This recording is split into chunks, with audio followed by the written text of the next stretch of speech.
And,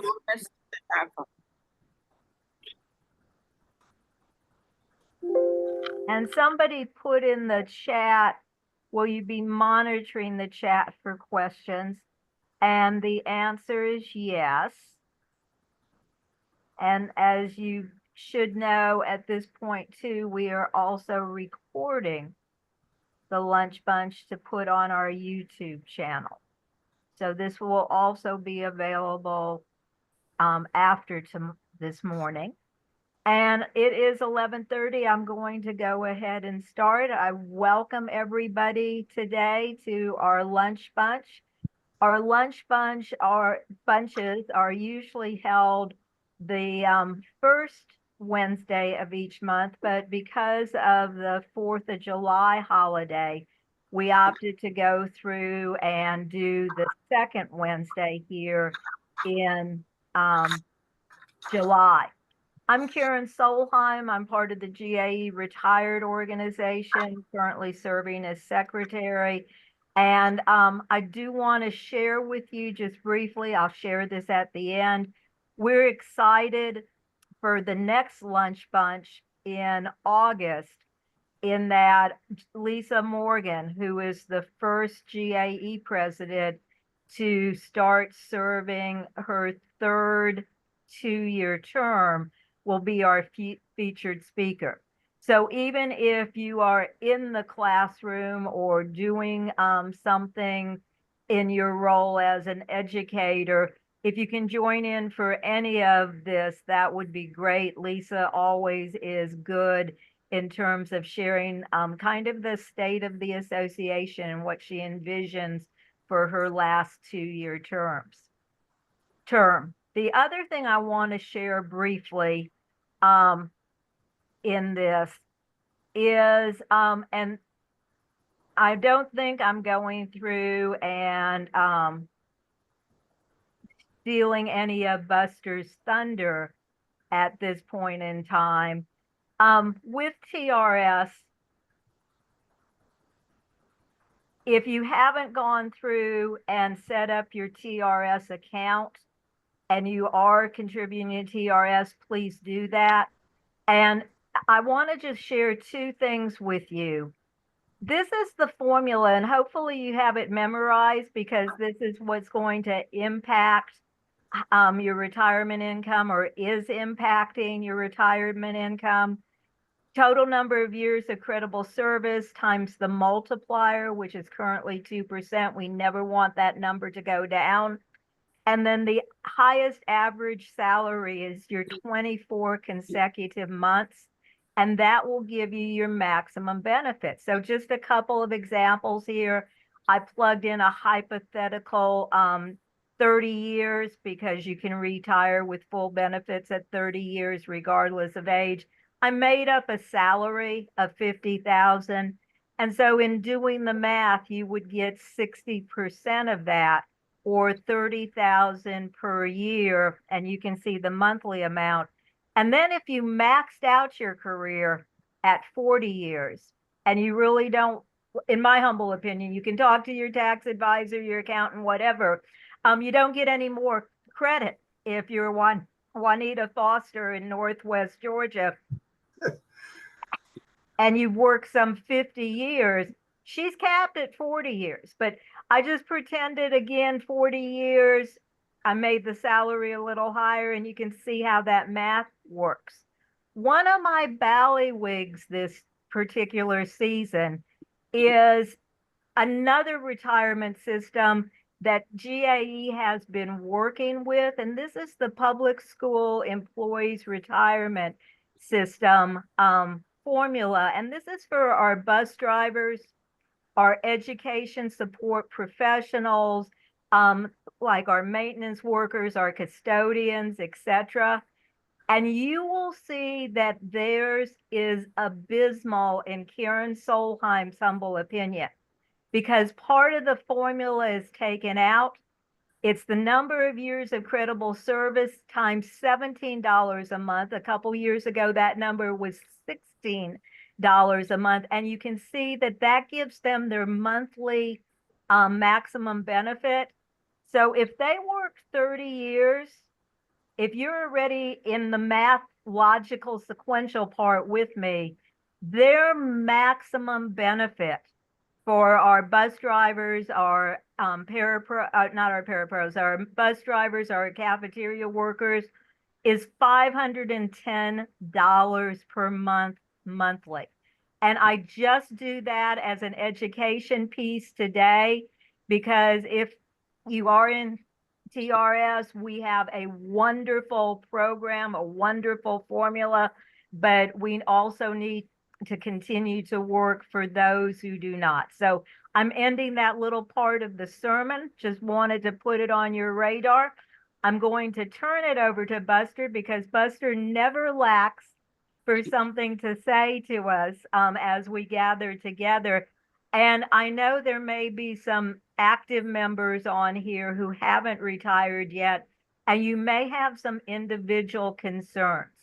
If you could keep those questions, and I'm assuming someone will say towards the very end about contacting TRS and setting up an appointment for your individual concerns, but this is more of a for the good of the whole presentation today about TRS. And before I say Buster go, I also want to introduce Debbie Simons, who is with us. Debbie is a former GAE president, and Debbie is the TRS Board of Trustees chair.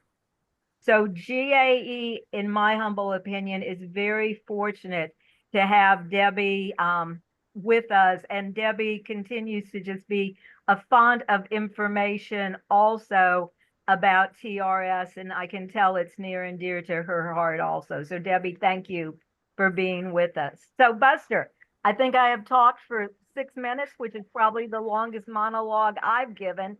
And welcome today. And I'm so glad you're here.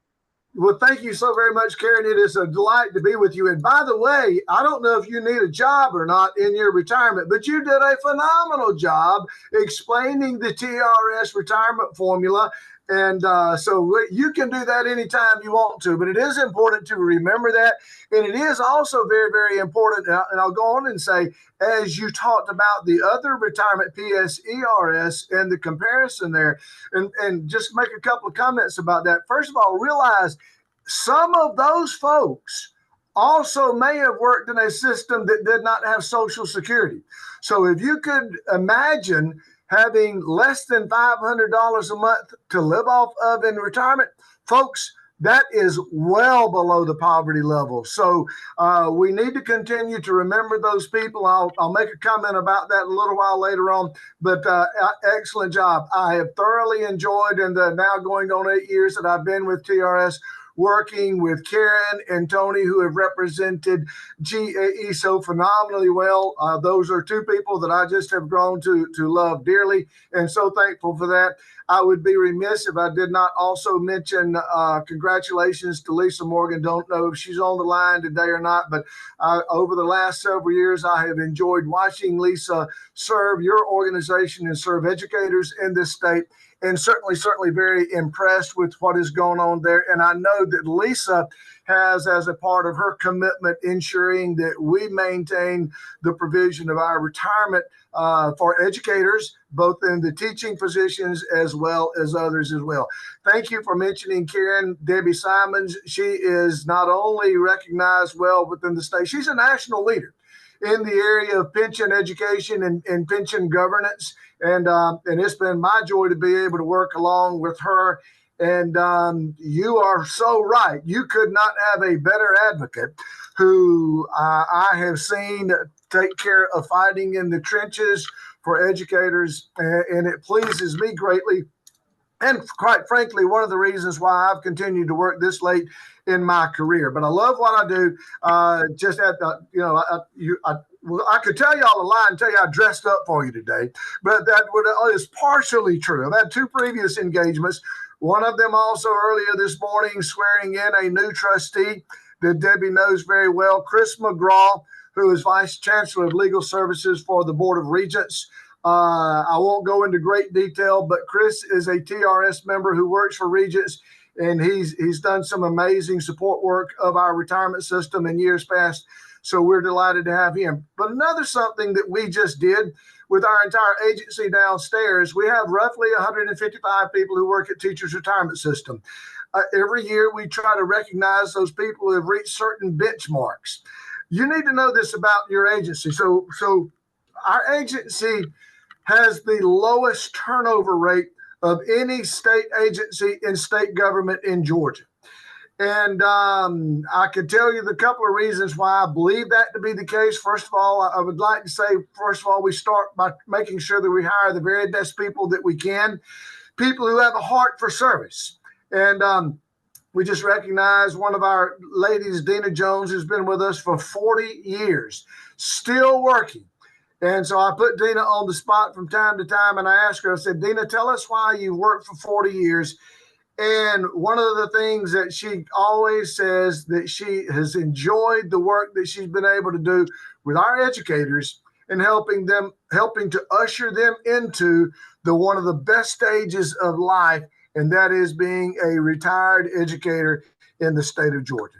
So with that, let me jump into some TRS facts and figures, and I will be glad. I don't know how much time that I have, but you can either unplug me if I go too long, and if I get finished in time, I've got plenty of time to take questions today. So let's jump in, and I want to give you some updated information about numbers about the retirement system that I think that you need to know. First of all, be aware, be reminded that we were created in 1943. We began to be operational in 1945, so we have been in operation for over 75 years.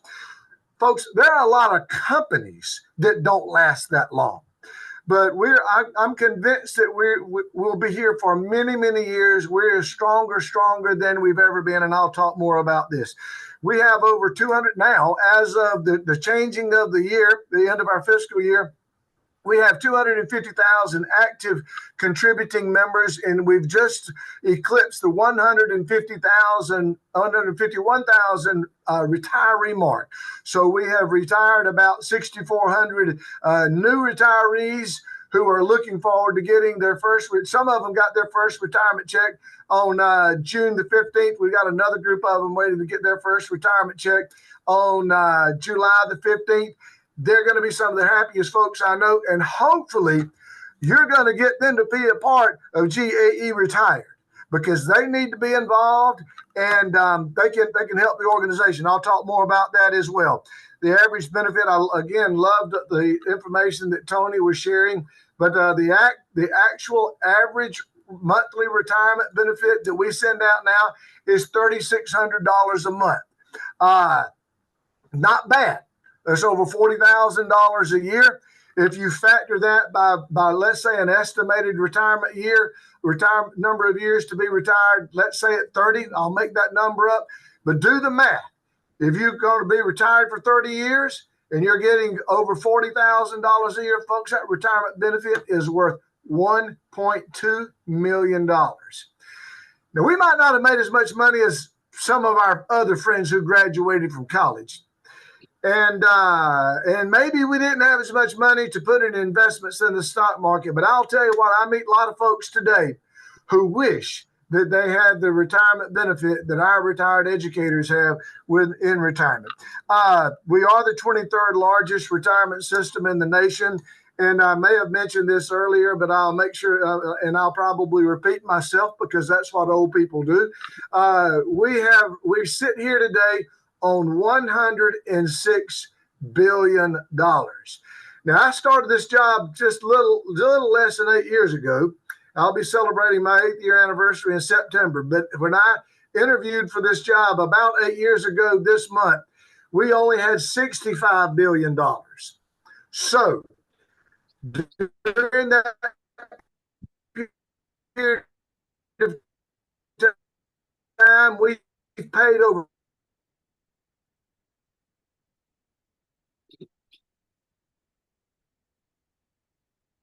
is about almost $45 billion information as well. We just closed out our fiscal year. We had returns at 14.5%, which is outstanding in anybody's book.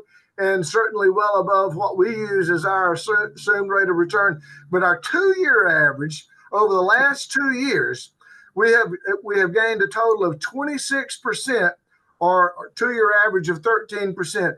When we get double-digit returns like that, it makes me very comfortable that we're going to be able to pay retirement benefits for a long period of time, and our team does a great job. Now, I've got a new statistic for you guys today, and if you don't appreciate this statistic, I'm going to impress upon you this. I love to follow corporations, and corporations sometimes will talk about the fact that they've paid, let's say, 30 consecutive years of dividends or 40 consecutive quarters of dividends or something like this. But working with our executive assistant earlier this week and getting ready for this, I said, Vonnie, I said, tell me how many consecutive COLAs that we've paid to retired educators. And I'm not going to make you guess, but I'm not going to brag about it, but I'm going to tell you that we have paid 111 COLAs since 1947. And we've paid 74 consecutive COLAs since 1977 for all COLA eligible members of the Teachers Retirement System of Georgia. Now, I don't know if you follow other retirement systems in this state, and I don't know if you follow other retirement systems in this country, but folks, to be a part of a retirement system that has been paying COLAs dating back to 1947 is pretty doggone good, as we like to say here in Georgia. So that's a little bit about some numbers that I thought that you might find interesting and that I enjoy sharing. But I'm not finished sharing a little bit of trivia fun with you. We love statistics around here. And one of the things that I was looking at just is, and I'm going to ask you, I don't see the chat box coming up on my particular screen right now, but so we'll rhetorically do this one. But I like to see what counties get the biggest retirement benefits. So my question to you is, if you had to guess, what 3 counties in Georgia are the top 3 counties for getting retirement benefits in Georgia, as far as the average monthly or average annual benefit? Who would you say? Atlanta. Well, you would be maybe in the top 7 or 8 if you said Atlanta. Good guess. Someone else? In the chat, we see Cobb, APS, Gwinnett. Well, you would be. All of those are in the hunt, but the number one in the state of Georgia is Oconee County. Now, that's very likely due to the University of Georgia being in that area. Also in the top 3 are Rabun County. Our retirees like to move to the mountains. And then the third county is Greene County, again, with the lakes. So in other words, that tells me something about our retirees, and some interesting numbers that we followed there. But we enjoy sharing that little bit of information. Thank you for that. Let me run over a couple of legislative updates to give you, because some of them do relate to some of the information that we've already talked about today. First of all, I like to tell people what we did here. What I do like to tell people that we have not heard during the last few years has been conversation about pension reform. I think, and I hope, and I knock on wood, and I say this cautiously, but the reality of it is, I think our legislature has pretty well realized how important our retirement system is to both retired as well as active educators. So we've been really, really pleased that we've not heard conversations about pension reform, cutting COLAs, or anything like that. Now, what we have heard in the last year, and a couple of things, we did have a piece of legislation that has put in place some things that we have to do at the retirement system, and that's what I call anti-ESG legislation. And it's really not all bad, but it basically says that we don't make investments based on any reason other than making sure that we're doing the very best that we can do to generate the best returns possible for our retirees, and that's not all bad. So that is passed. It is in place now, and it's required that we do a couple of things administratively, but we're continuing to do that.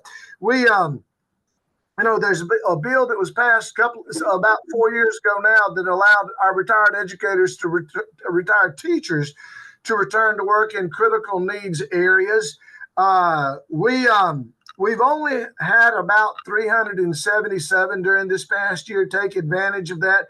There's interest that bill is going to sunset in 2026.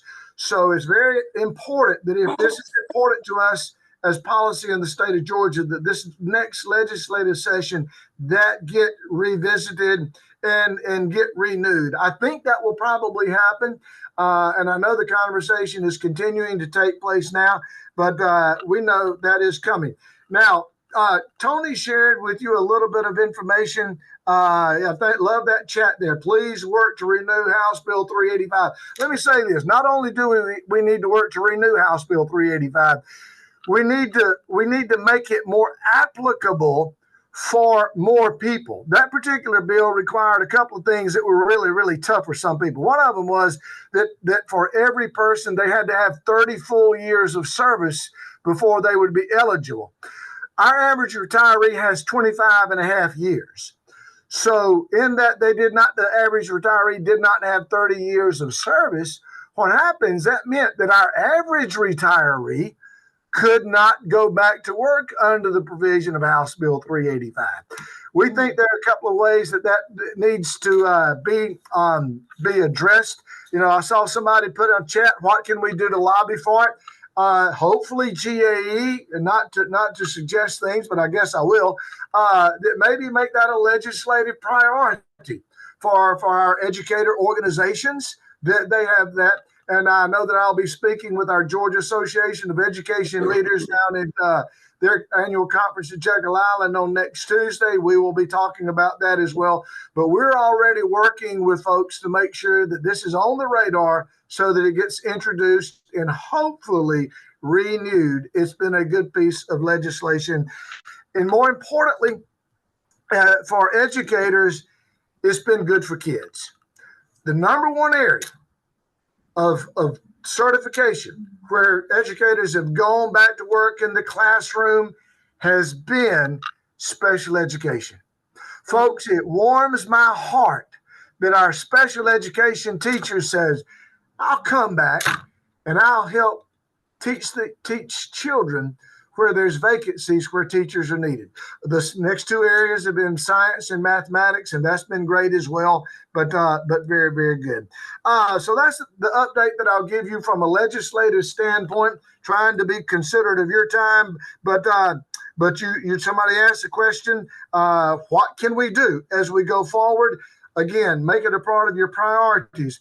Let your legislative delegation know. Now, we still have some legislative seats to be decided in November, where we have both a Republican and a Democrat. And I don't care whether you're talking to the Republican or talking to the Democrat. I hope you'll tell them several things. First of all, tell them if you think it's important.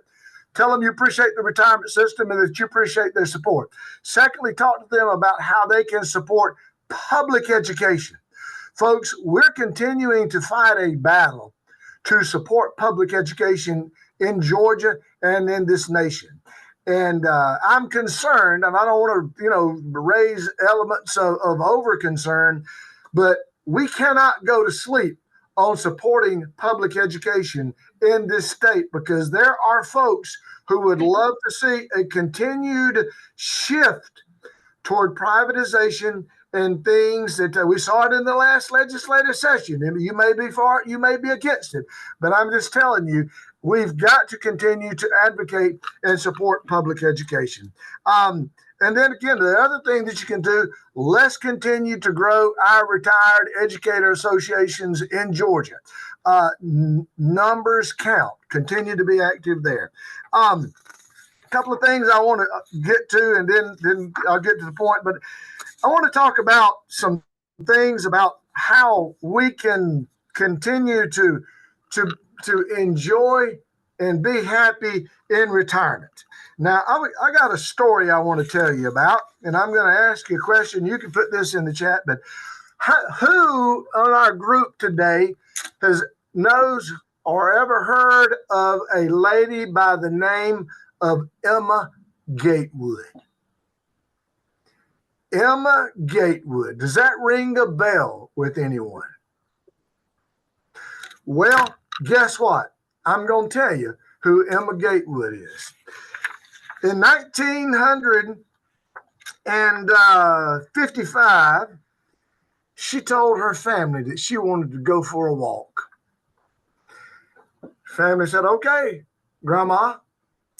At 67 years of age, Emma Gatewood was the first woman to walk the full length of the Appalachian Trail.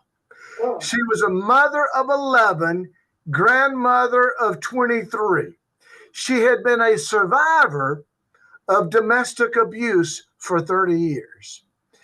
And she became the first woman to walk the Appalachian Trail. Boy Scout troops were quoted as saying that they met. Boy Scout troops were reportedly had said that Emma Gatewood, they met her on the trail and they said, we could not keep up with that old woman. Well, the cool thing is that she didn't do it just one time. 2 years later, at the age of 69, Emma Gatewood again walked the full length of the Appalachian Trail. Now, why am I telling you this?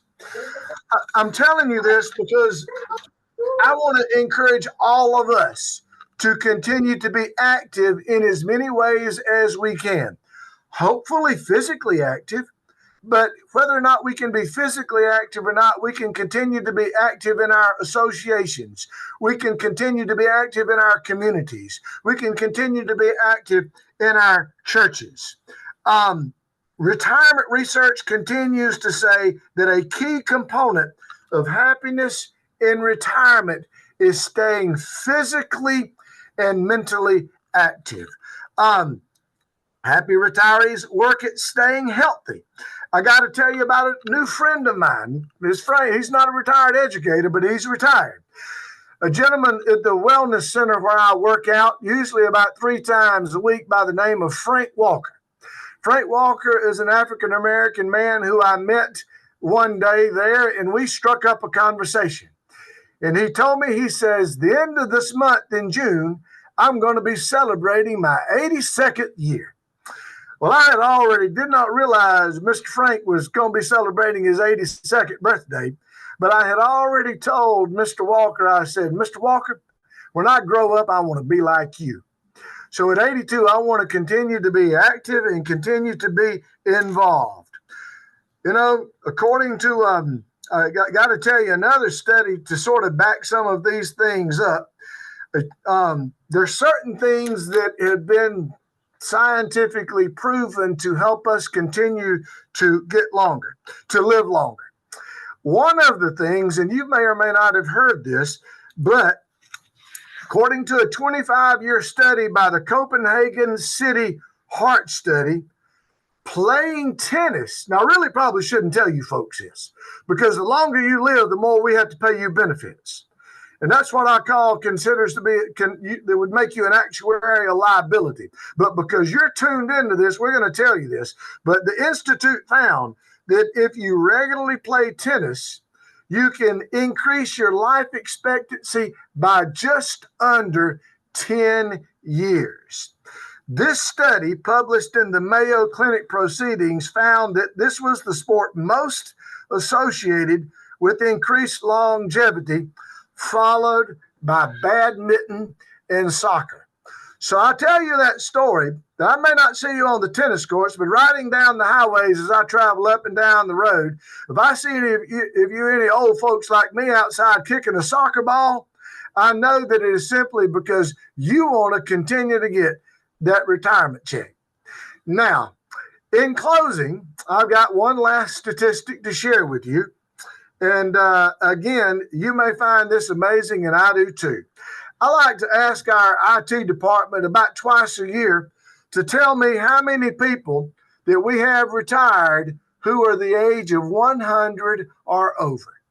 Now, I'm going to pause just a second and let you guess. You may want to even write it in the chat room, but I'm not going to prolong it too long. The latest number is we have 91 of our beneficiaries who are over the age of 100, and 16 of them are men. Now, this is the cool news. I don't know how many guys we've had in there. First time I ever saw that report, we only had one of them. So after 8 years of looking at this data, we're at the highest level of people who have living to 100, and we're at the highest level that I've ever been able to report of men. Now, I don't know about you, but I have a few goals left in life, but I want to be one of those 16 guys who lives to the age of 100, because I want to keep drawing that TRS retirement check, and I'm going to sit back and smile and think not only of the 30 years that I had in service, but 30 years of drawing that teacher's retirement check that I get. Folks, I'm thrilled to be able to serve as your executive director of the Teachers Retirement System of Georgia. It has been a highlight of my career, but the highlight of that career is getting to know people like you, getting to see you face to face, whether it's here in Atlanta or whether it's across the state of Georgia. Thank you for allowing me to be with you today. And I want you to know that if I can ever be of service, you got folks like Debbie and Tony and Karen and others who know how to get in touch with me. But if we have time for any questions in the chat room, I'll be delighted to try to answer some of them. Otherwise, I know you've got things that you need to do today, and we'll let you go. But Karen, Tony, any questions that we can answer for our group today? Well, the first thing I just want to say is people begin to think about questions, because several people joined us after my introductory announcements. Is we all have life situation questions that pertain only to us. So Sure. I would hope that you would not ask questions that are solely an answer for only you, and questions that would be for the entire group. So Buster, I'm going to model this behavior. Okay, great. And if you had one piece of advice for people who are still active and haven't retired concerning TRS, what would it be? Karen, that is an awesome question. And I do have. First of all, plan your retirement. Now, somebody asked me, when should you begin to plan your retirement? You really ought to start planning your retirement the day you go to work, really and truly, because the happiest retirees are people who not only have got their years of service, but they also made sure that maybe they invested a little bit along the way to make sure that they could supplement that. So once they got to the end of the career, it was an easy decision, and the money worked for them. And that's one of the things that we know that is so important. The money's got to work. The second thing, as a part of planning that retirement, you're going to retire. Most people are going to retire one time. Now, some people are going to retire a couple of times or 3 times or something like that. But every year we counsel somewhere around 3,500 retirees. So our people do that every year. But spend time talking to one of our counselors. We have an office both here in Atlanta as well as in Macon, where you can come.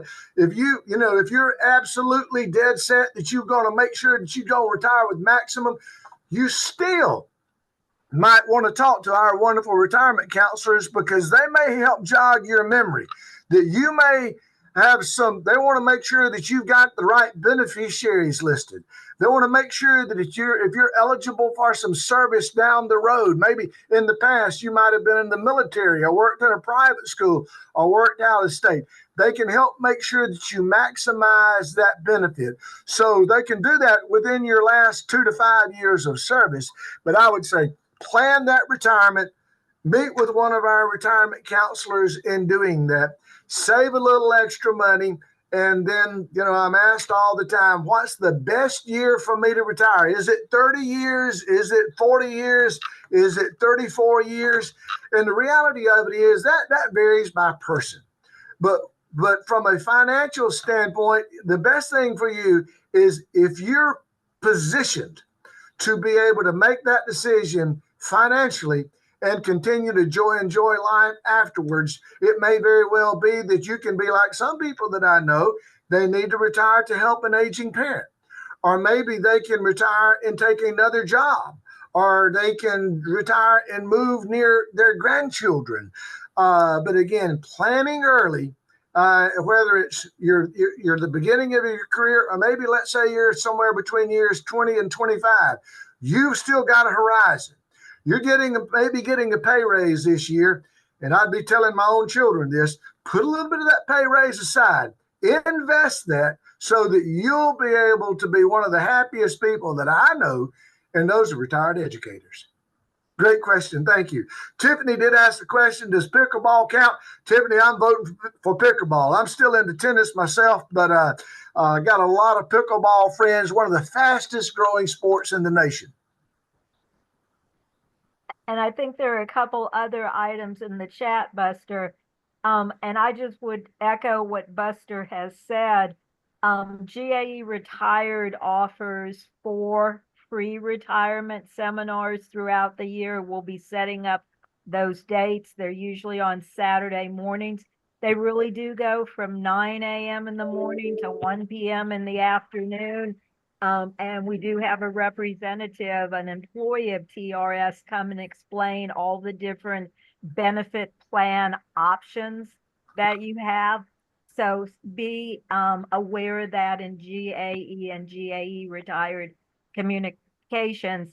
And retirement planning, it's the to me, the most important decision you'll ever make in your life. And you need to try and get it right. And I messed up on one thing that I would have done differently. And if you email me privately, I'll tell you what that is. But Buster, do you want to address anything you see in the? Yeah, I do see a couple of things, and I will quickly. First of all, the formula. Karen did an outstanding job sharing the formula, but it's really pretty simple.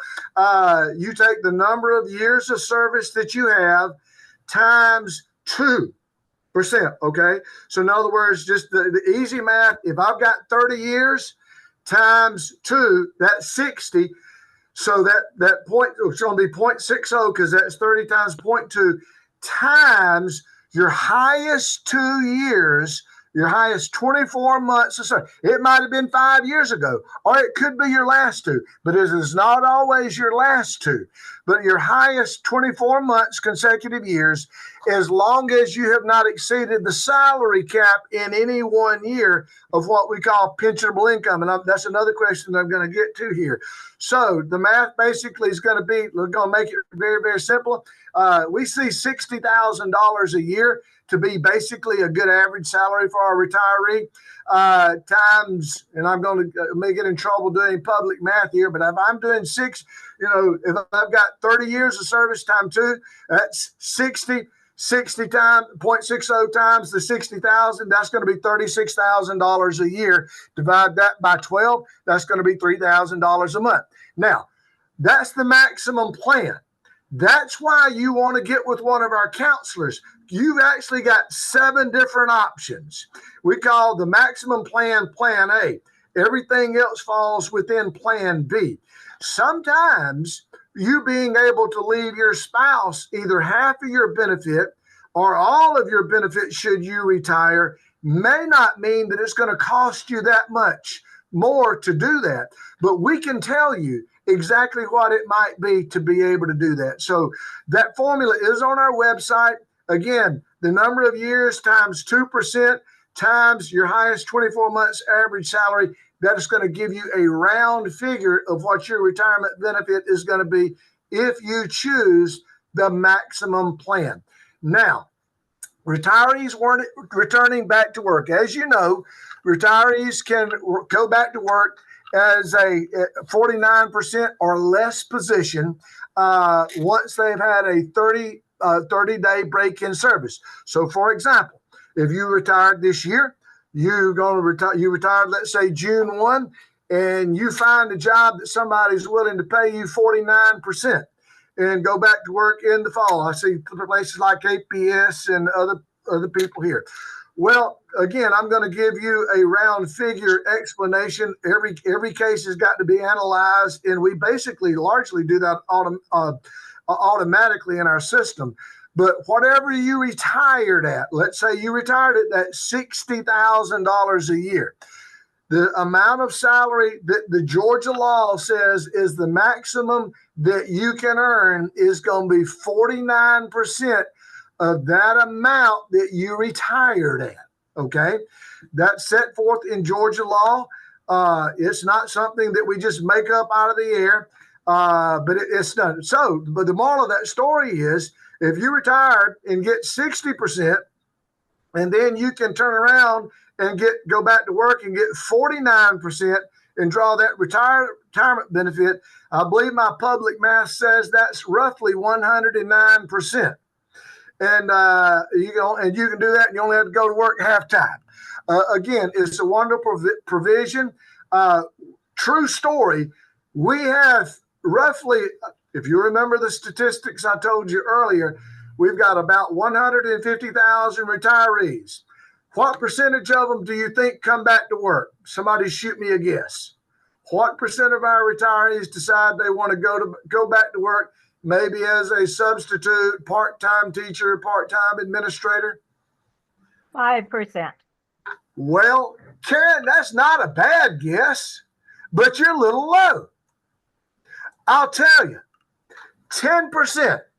Over 15,000 of our retirees went back to work. And folks, our retired educators are fantastic resources. They step back in and do a wonderful, wonderful job filling in some places where principals call them up and say, hey, I need a good teacher to come back in the classroom. Can you help me? So anyway, I see some other things here. Somebody, COLA is a cost of living adjustment. Yes, and we give COLA. Our retirees know this.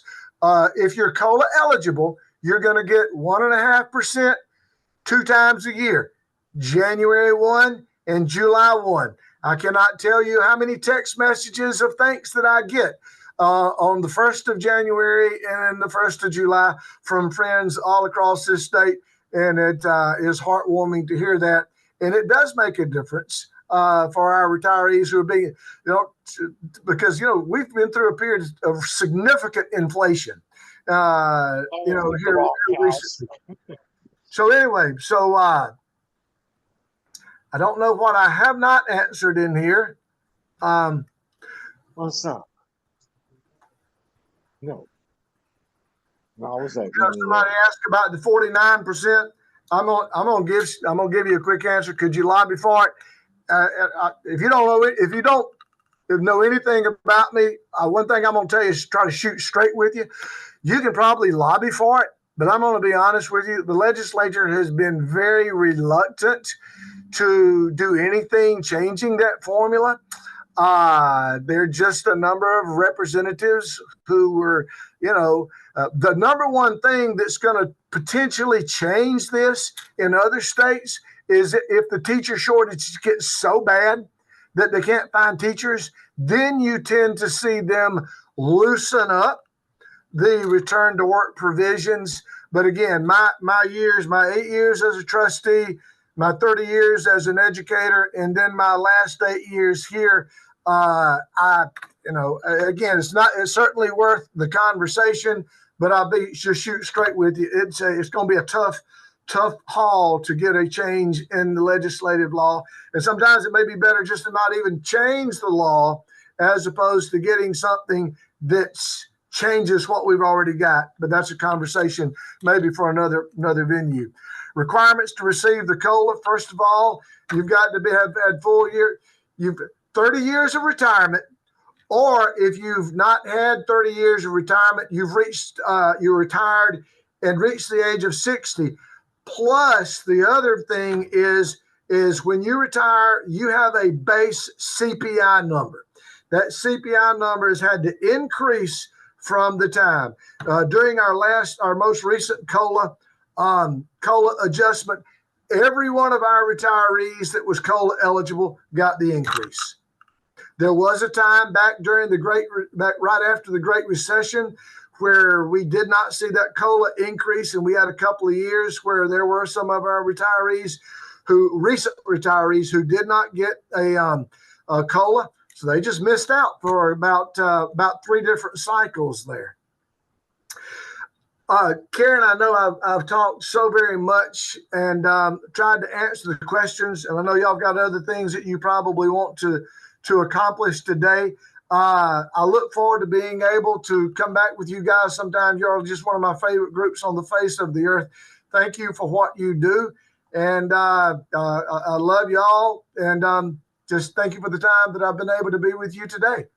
Well, and Buster, if you could be just a little bit more enthusiastic about presenting, that would just really, I'm being very sarcastic. It is always a pleasure, and I thank you for your time and your talent. And I'm sure you have other things to do too, so please take our thanks and go on with your day, and we will stay convened for a few more minutes, and I'll call on TRS Chair Debbie Simons to see if she has any thoughts in general from what's been shared today. And Buster, we'll be back in touch, and thank you again for your time. Thank you. So Debbie? One of the things that Buster did bring up is our new trustee, Chris, that'll come on board July 1. There are 10 trustees for the teacher retirement system. Chris is the one slot that is selected by the Board of Regents.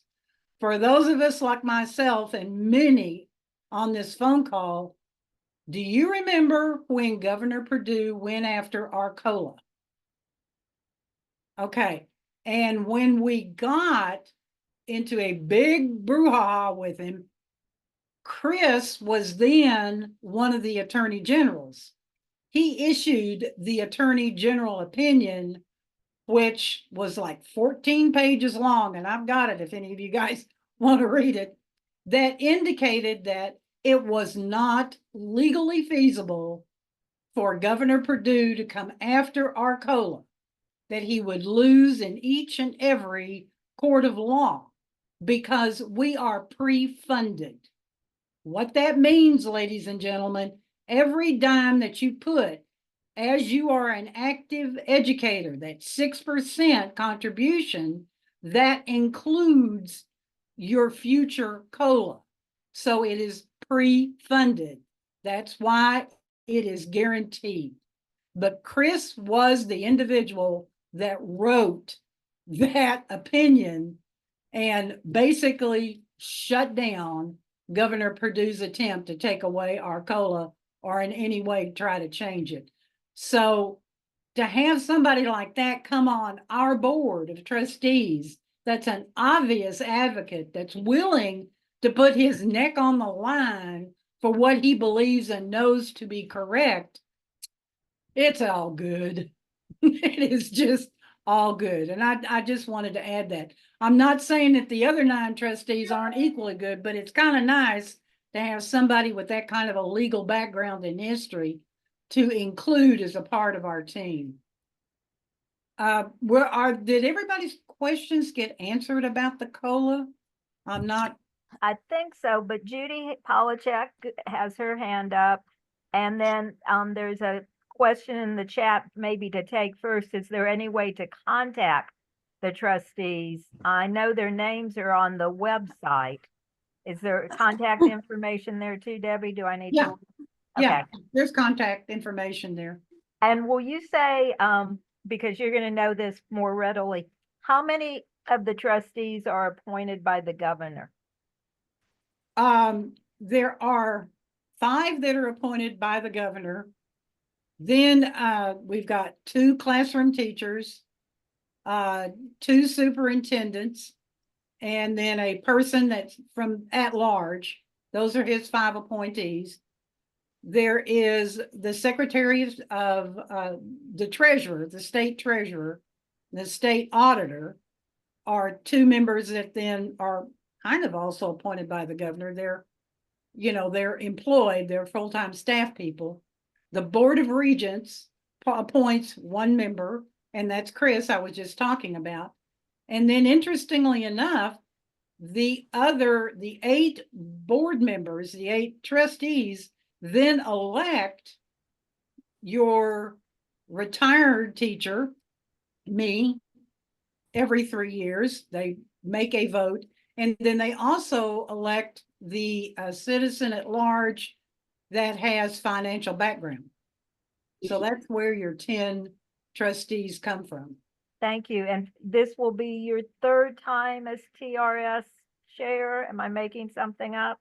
No, third time as chair. I was just reappointed by the board in May for another 3-year term. So I've served 12 years. So when I say that we are in good hands, we meaning GAE with Debbie as TRS chair, I mean, she knows her stuff inside and out. So Judy, you're up, and then I see Sharon's hand. Okay, thanks. I am one of those lucky employees, I say very facetiously, that when I get a COLA, my Social Security amount is lowered. And I am also one of those lucky people that got a wonderful letter from Social Security a few months ago, informing me that they had overpaid me. Oh God. Because they didn't take into account my COLA, and that I had 30 days to pay back X number of thousands of dollars to them. And I'm just wondering if there is anything TRS can do to help protect our COLAs. Unfortunately, TRS has no control over the Internal Revenue Service. There's, I mean, that is on a federal level. It's a congressional issue. NEA has for years attempted to repeal, change WEP and GPO. It's totally out of TRS's hands. We have to follow whatever rules and regs, that they hand us. And Judy, I know I'm very familiar. You and I have talked before about your particular situation, and I know we have other members. And I think Karen just put something in the chat concerning this particular issue also. And NEA has a very strong lobbying force, and they are attempting it. But unfortunately, my dear, it is way out of TRS's hands. Thank you, Judy. Sharon? Yes, I'm unmuted. Hello, everyone. Who are the COLA eligible retirees? What makes you eligible? You are all retirees of the teacher retirement system are eligible. What happens is if you retire in May and June, you don't get the first COLA in July. You will get it 6 months later in January. And also, if you retire in December, you won't get the January COLA, but you'll get it starting then in July. We also run a CPI report. We have to once a year to make sure that the consumer price index is in, is in sync with what we're doing. There has only been, since the beginning of our COLA in the early 1990s, we have only had a CPI index low enough to not issue a COLA twice. All right, So virtually you get it every 6 months. All right, so we're eligible because we paid 6% of our salary into the retirement? Yes, ma'am. Yes, ma'am. A part of that funded your COLA. Okay, is there a specific number of years you have to work in Georgia in order to get that? I retired in another state, so Okay. 10 Well, you years. have to be vested. I'm You- sorry, say that again. You have to be vested in Georgia 10 years.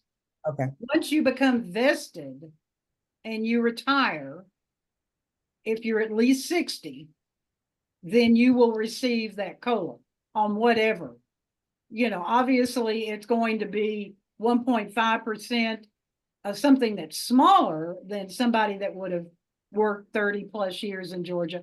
But as long as you are vested in our system 10 years, then upon retirement, after the first 6 months, you will receive a 1.5%.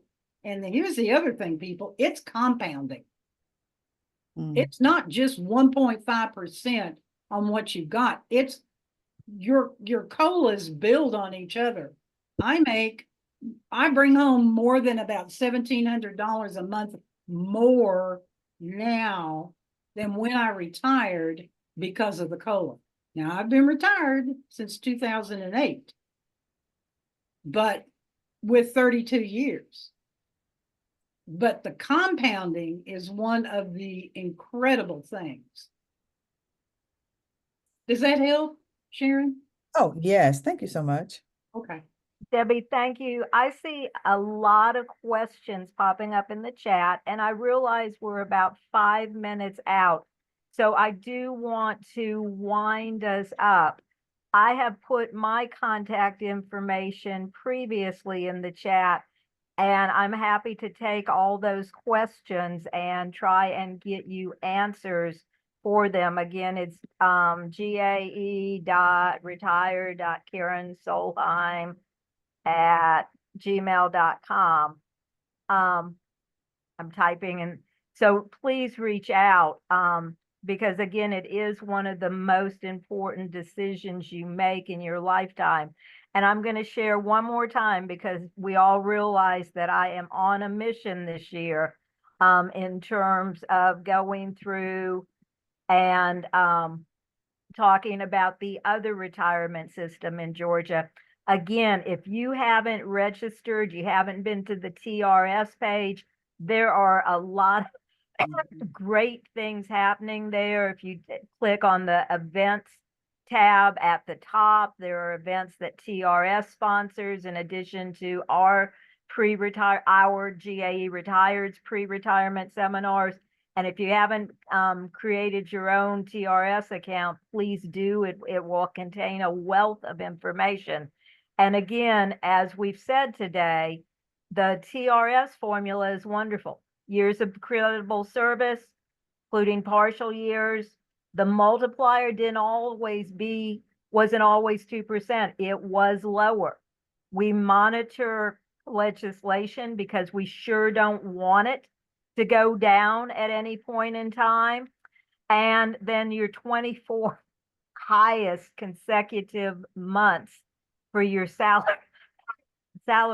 And as Buster mentioned, that might not be the last 24 months. And that's going to give you the maximum benefit. So I did the illustration there.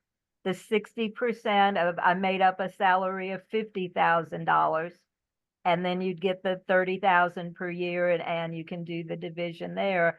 And again, if you maxed out in what you will get TRS credit for, that happens at 40 years.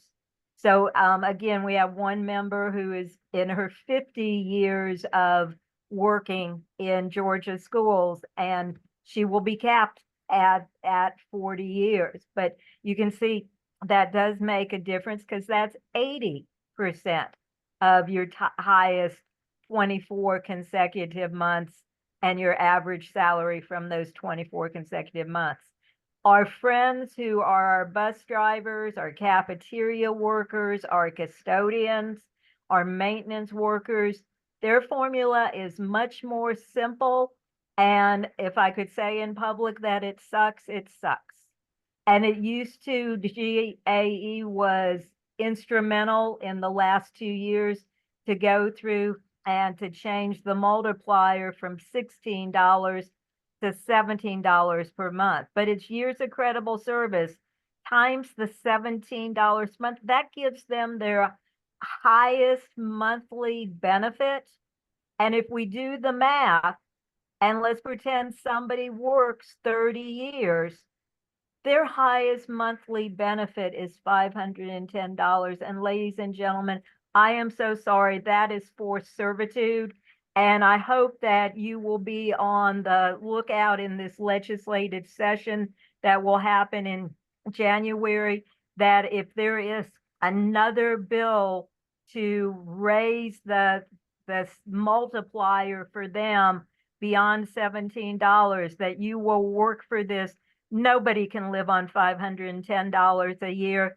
And as I finish up, I hope you will join the GAE Retired organization. You can do that now. I will, if you don't mind, send you some information about how to do that. It's a good time of year to become part of our organization that is working for increased benefits for all retired employees. It is 12:30. I thank you for being here today. Debbie Simons, I thank you for just being and all your expertise and your willingness to share it. And thank you each for what you do each and every day for public education in Georgia, or what you have done for public education in Georgia. Tony, are you waving by or raising your hand? Raising my hand. Karen, I put my contact information in the chat.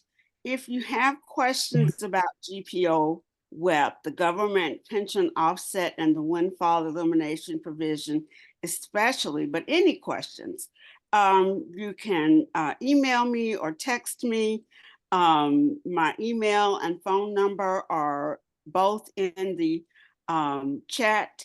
And I will be glad to talk with you about what we're doing toward the repeal of GPO WEP and what you can do toward the repeal of GPO WEP. And we will discuss it in all of our pre-retirement seminars. So make absolutely sure that you read the newsletter in the loop and that you sign up for our pre-retirement seminars more than once. Great. Thank you all for your time today. This has been a wonderful session. I hope for you it has been for me. And join us on August 7th when GAE President Lisa Morgan will be our featured speaker. Have a great day, everybody. Thank you.